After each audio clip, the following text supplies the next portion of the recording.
Hello to all, welcome back to our YouTube channel. बीते कुछ समय में मार्केट में काफ़ी गिरावट देखने को हमें मिल रही है और जैसे कि थंबनेल तो आप लोगों को देख लिया है कि अब कुछ लोग कह भी सकते हैं कि इतनी गिरावट में आप कुफो वाली बात है कि सेंसेक्स हमारा 80,000 और निफ्टी हमारा 24,000 हमें देखने को मिल सकता है।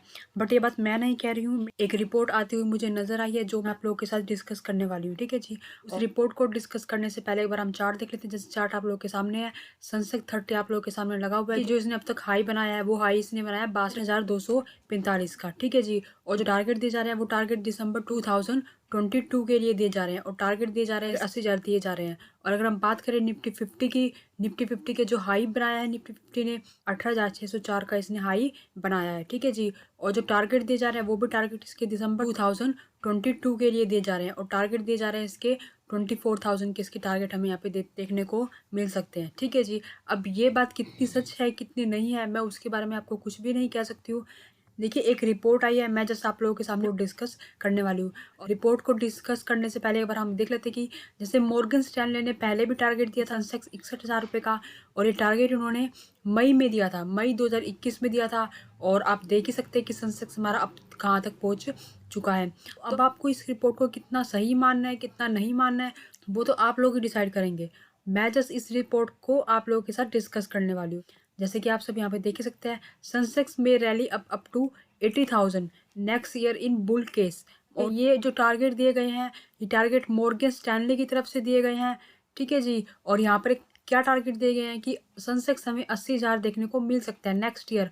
अगर हम बात करें दिसंबर 2022 की, तो हमें मॉर्गन स्टैनले के अकॉर्डिंग सेंसेक्स हमें 80,000 देखने को मिल सकता है। ठीक है जी, ऐसा मेरा कहना नहीं है, ऐसा मॉर्गन स्टैनले का कहना है।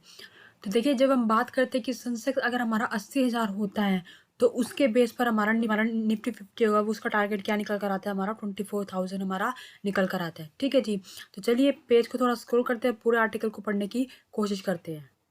और देखिए, मेरे अकॉर्डिंग इन्फॉर्मेशन आपको अच्छी लगे या ना लगे, आपको इग्नोर नहीं करनी चाहिए। क्या रिपोर्ट है ज़रूर डिस्कस करना चाहिए। तो देखिए, यहाँ पर हमें क्या देखने को मिल रहा है कि driven by the new profit cycle.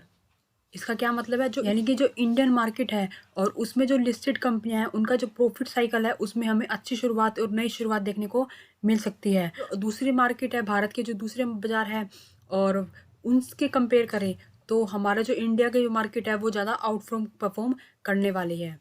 ठीक है जी, और इसमें हमें अच्छी वोलेटिलिटी देखने को मिल सकती है।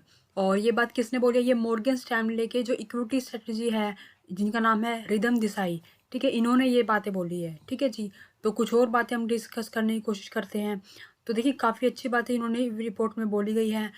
चाहे आपको लगे ये टारगेट पूरा हो ना हो, आपको इग्नोर नहीं करनी चाहिए, आपको ये चीज़ें डिस्कस ज़रूर करनी चाहिए। देखिए, वैल्यूएशन देख लेते हैं और वैल्यूएशन अर्निंग से निकल कर आते हैं। देखिए कि जो कंपनियों की अर्निंग्स है वो 27% की दर से आगे आने वाले समय में हमें बढ़ती हुई दिखाई दे सकती है। ठीक है जी, और इन्होंने ये भी कहा है कि सेंसेक्स जो है वो 16% इन आवर बेस केस। देखिए, बेस केस क्या होता है, बेस केस होता है जब कोई ज़्यादा बढ़िया स्थिति नहीं रही। ठीक है जी, और जो बेस केस सिनेरियो है वो हमारा क्या होगा, दिसंबर 2022 तक सेंसेक्स का लेवल 70,000 टच करता हुआ हमें देखने को मिल सकता है। ठीक है जी, ये जो केस था ये हमारा बेस केस था, मतलब जब हमारी स्थिति एक्सीलेंट नहीं रहती है। ठीक है जी, और जब हम बात करते हैं कि एक्सीलेंट स्थिति रहेगी तब हमें क्या सिचुएशन टारगेट देखने को मिलेंगे। सेंसेक्स कुड हिट 80,000 इन 2022।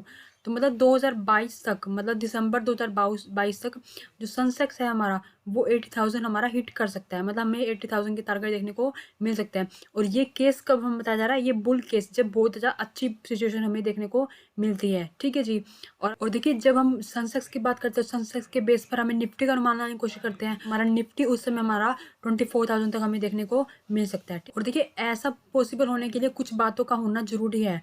तो देखिए, सिंपल सी बात है, जब कुछ बातें होंगी, अगर हमें टारगेट कुछ दिया गया है तो उसके लिए कुछ ना कुछ कंडीशन होगी कि उसके लिए क्या होना चाहिए।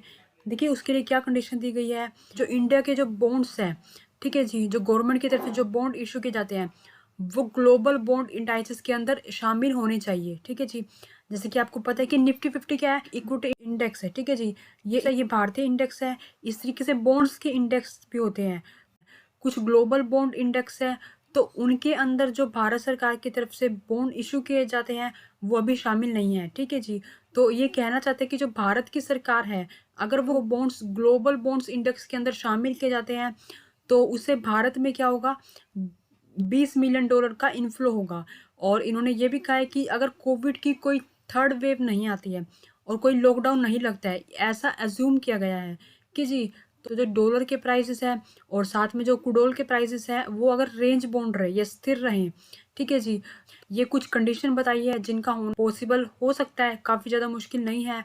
तो अगर ये सब कंडीशनें पूरी होती हैं, तो हमें निफ्टी और सेंसेक्स हमें अच्छे टारगेट हमें अचीव होते हुए दिखाई दे सकते हैं। ये काफ़ी ऐसी बड़ी बात नहीं है कि ऐसा पॉसिबल नहीं हो सकता, जैसे कि आपने इनके पास के टारगेट को भी देखा है। और देखिए, ये बात आपको पता ही है कि जो इतने रेपुटेशन वाला बंदा ये बात कह रहा है, तो उनकी बातों को माने या ना माने, डेफिनेटली उनकी बातों का सम्मान जरूर करना चाहिए। तो देखिए, आप इन बातों को मानिए या ना मानिए, वो आपका डिसीजन है, ठीक है जी। तो एक पहले भी वीडियो बनाई है, उसमें हाई डिलीवरी हमें होती देखने को मिली है। और जो गिरावट है और जो रिपोर्ट आपके सामने अभी आपने देखी है, तो ये आपके लिए एक अपॉर्चुनिटी है। गिरावट में जो बेहतरीन स्टॉक हैं, और देखिए, जैसे कि आपको पता है कि जब सेल लगती है तो हम क्या करते हैं, 50-20% डिस्काउंट पर हम वो चीज़ लेने की कोशिश करते हैं, ठीक है जी। तो इसी तरीके से आप मार्केट में भी ये समझ के चलिए कि एक तरह का डिस्काउंट हमें यहाँ पे देखने को मिल रहा है। जो इस गिरावट में मेरी तो सजेशन यही है आप लोगों को कि जो बढ़िया कंपनी है, जो बाजार के अंदर नंबर 1 है, जैसे कि रिलायंस होगी, आईसीआईसी बैंक होगी, जो केमिकल सेक्टर की कंपनियां हैं, जो आईटी सेक्टर की कंपनियां हैं, ठीक है जी। तो इन तरह की कंपनियों में अगर आप खरीदारी का मौका मिलता है, तो मेरे अकॉर्डिंग आपको ये मौका नहीं खोना चाहिए। और आई होप कि आपको वीडियो पसंद आई होगी, और वीडियो पसंद आई तो वीडियो को लाइक कीजिएगा, शेयर करना बिल्कुल ही मत भूलिएगा, और इसी तरह की जेन्युइन और लेटेस्ट अपडेट पाने के लिए चैनल को भी सब्सक्राइब कर डालिएगा। मिलते हैं नेक्स्ट वीडियो में। Thank you for watching this video.